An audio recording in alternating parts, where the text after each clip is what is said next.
الشيطان الرجيم بسم الله الرحمن الرحيم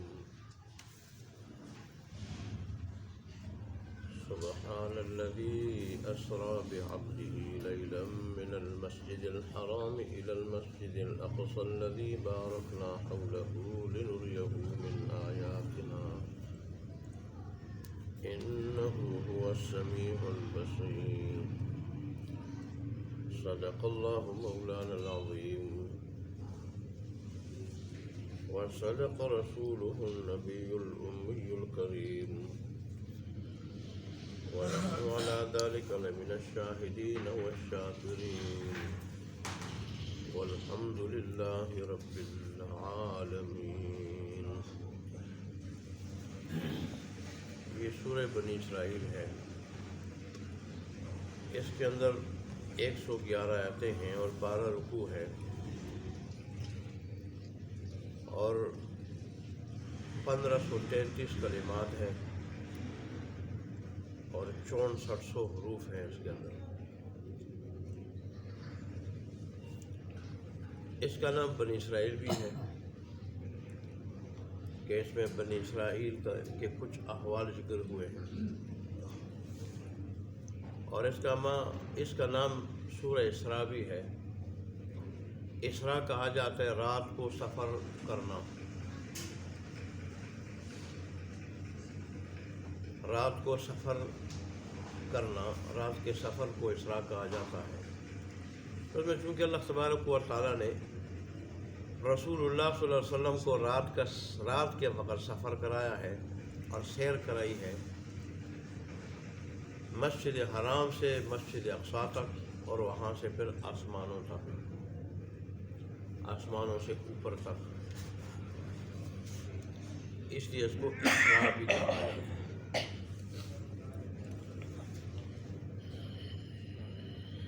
رسول اللہ صلی اللہ علیہ وآلہ وسلم کو جو معراج ہوئی تو اہل سنت والجماعت کا یہ مذہب ہے کہ یہ جسم اور روح دونوں کے ساتھ حالت بیداری میں ہوئی.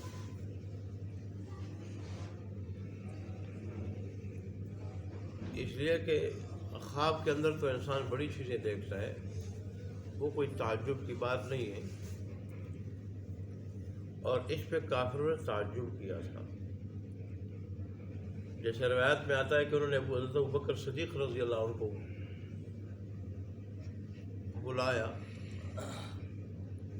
یا ان سے جب ملاقات ہوئی تو ان سے پوچھا کہ اگر کوئی آدمی یہ کہہ دے کہ میں رات ہی رات اور وہ بھی رات کے تھوڑے حصے میں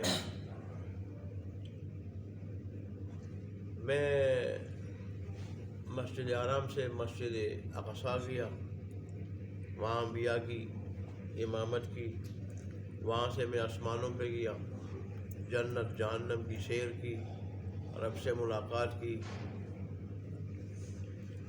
رب سے ملاقات کی. اگر کوئی اس طرح کہہ دے آپ مانیں گے؟ انہوں نے کہا میری ماننے والی بات ہی نہیں ہے.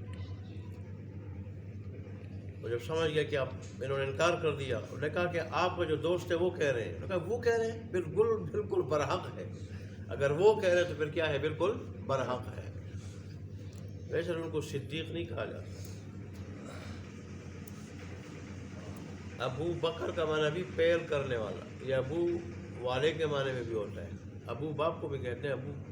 جیسے ابو ہریرہ، اس کا یہ مطلب تو نہیں کہ چھوٹی چھوٹی جو ہے نا بلیوں کا باپ، چھوٹی چھوٹی بلیوں والا، یعنی ان کے ساتھ کھیلنے والا. حضرت ابو ہریرہ ان کو کہا جاتا تھا.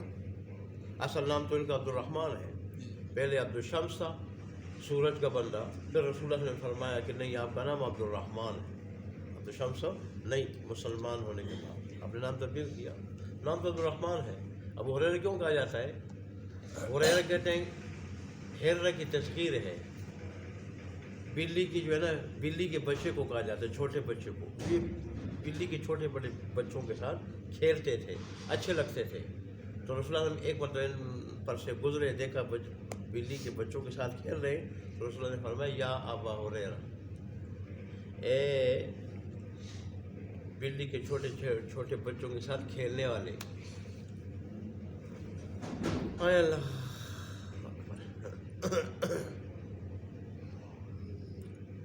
تو ابو بکر کا معنی پیل کرنے والا. ہر چیز میں انہوں نے پیل کی. ایمان لانے میں پیل کی تو انہوں نے کی.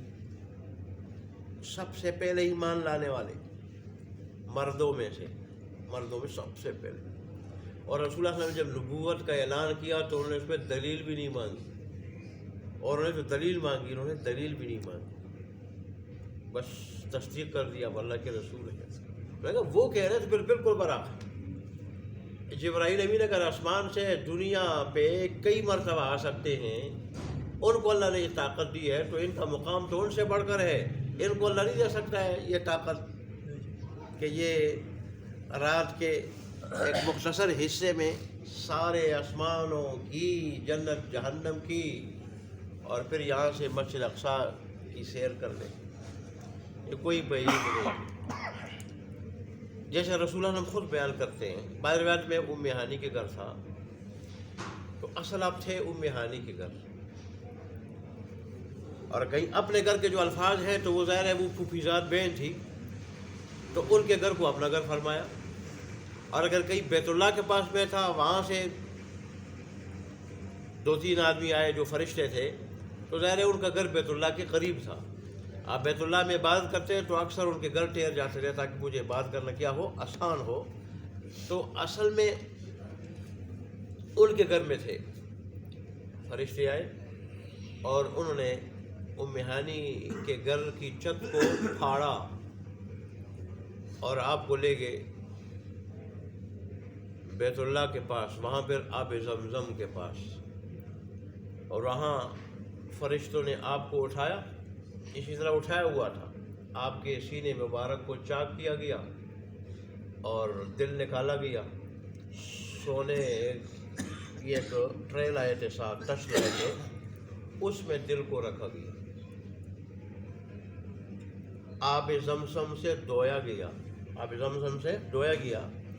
صحیح مسلم کی روایت میں آب زمزم سے دھویا گیا اور پھر اس میں ایمان اور حکمت سے اس کو بھر دیا گیا اور پھر ٹرے سے واپس اسی جگہ میں جہاں دل ہوتا ہے وہاں رکھا گیا اور پھر رسول اللہ صلی اللہ علیہ وسلم کو اتار دیا، ہاتھوں سے نیچے اتار دیا. پھر اللہ فرماتے ہیں کہ سفید رنگ کا ایک جانور لایا گیا جس کو براق کہا جاتا ہے، خچر سے چھوٹا، گدھے سے بڑا. اتنا تیز رفتار تھا رسول اللہ، مسلم کی روایت کے مطابق اتنا تیز رفتار تھا کہ بعض روایت میں جہاں تک میری نگاہ پڑتی تھی وہاں تک کو وہ قدم رکھتا تھا، اور بعض میں کہ اس کی نگاہ جہاں پڑتی وہاں تک قدم رکھتا تھا. اتنا تیز رفتار. جبرائیل امین میرے ساتھ تھے. وہاں جب پہنچا تو ادھر بہت سارے لوگ اکٹھے تھے، نورانی چہروں والے. تو اتنے میں جبرائیل امین نے، نماز کا وقت ہوا یا ویسے ہی جبرائیل امین نے میں نے کہا اب نماز کون پڑھائے گا؟ تو انہوں نے مجھے پکڑا اور کہا کہ آگے بڑھ جاؤ، نماز پڑھاؤ. میں نے کو نماز پڑھائی تو انہوں نے مجھے کہا کہ یہ آپ کے پیچھے کس نے نماز پڑھی، آپ کو پتہ ہے؟ میں نے کہا نہیں تھا. انہوں نے کہا کہ یہ سارے کے سارے انبیاء نے آپ کے پیچھے نماز پڑھی. جن کا اللہ نے قرآن میں نام لیا ہے وہ بھی تھے، جن کا نہیں لیا وہ بھی تھے. انہوں نے نماز پڑھائی. اور وہاں جب میں پہنچا مسجد اقصی تو وہاں جہاں انبیاء نے ایک پتھر کا ایک حلقہ تھا اس کے ساتھ اپنی سواریاں وہ باندھتے تھے انبیاء، میں نے وہاں اپنی سواری کو باندھا. پھر وہ امامت والی بات ہوئی.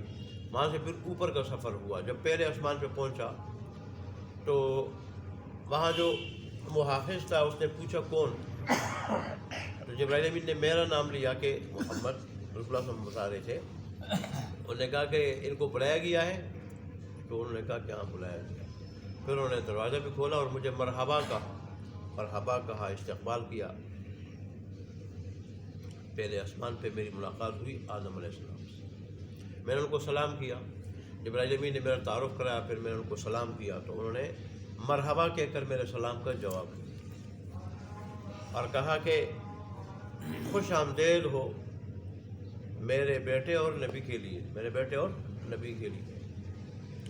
اس طرح پھر جب دوسرے آسمان پر گئے تو وہاں بھی وہ سوال جواب ہوا.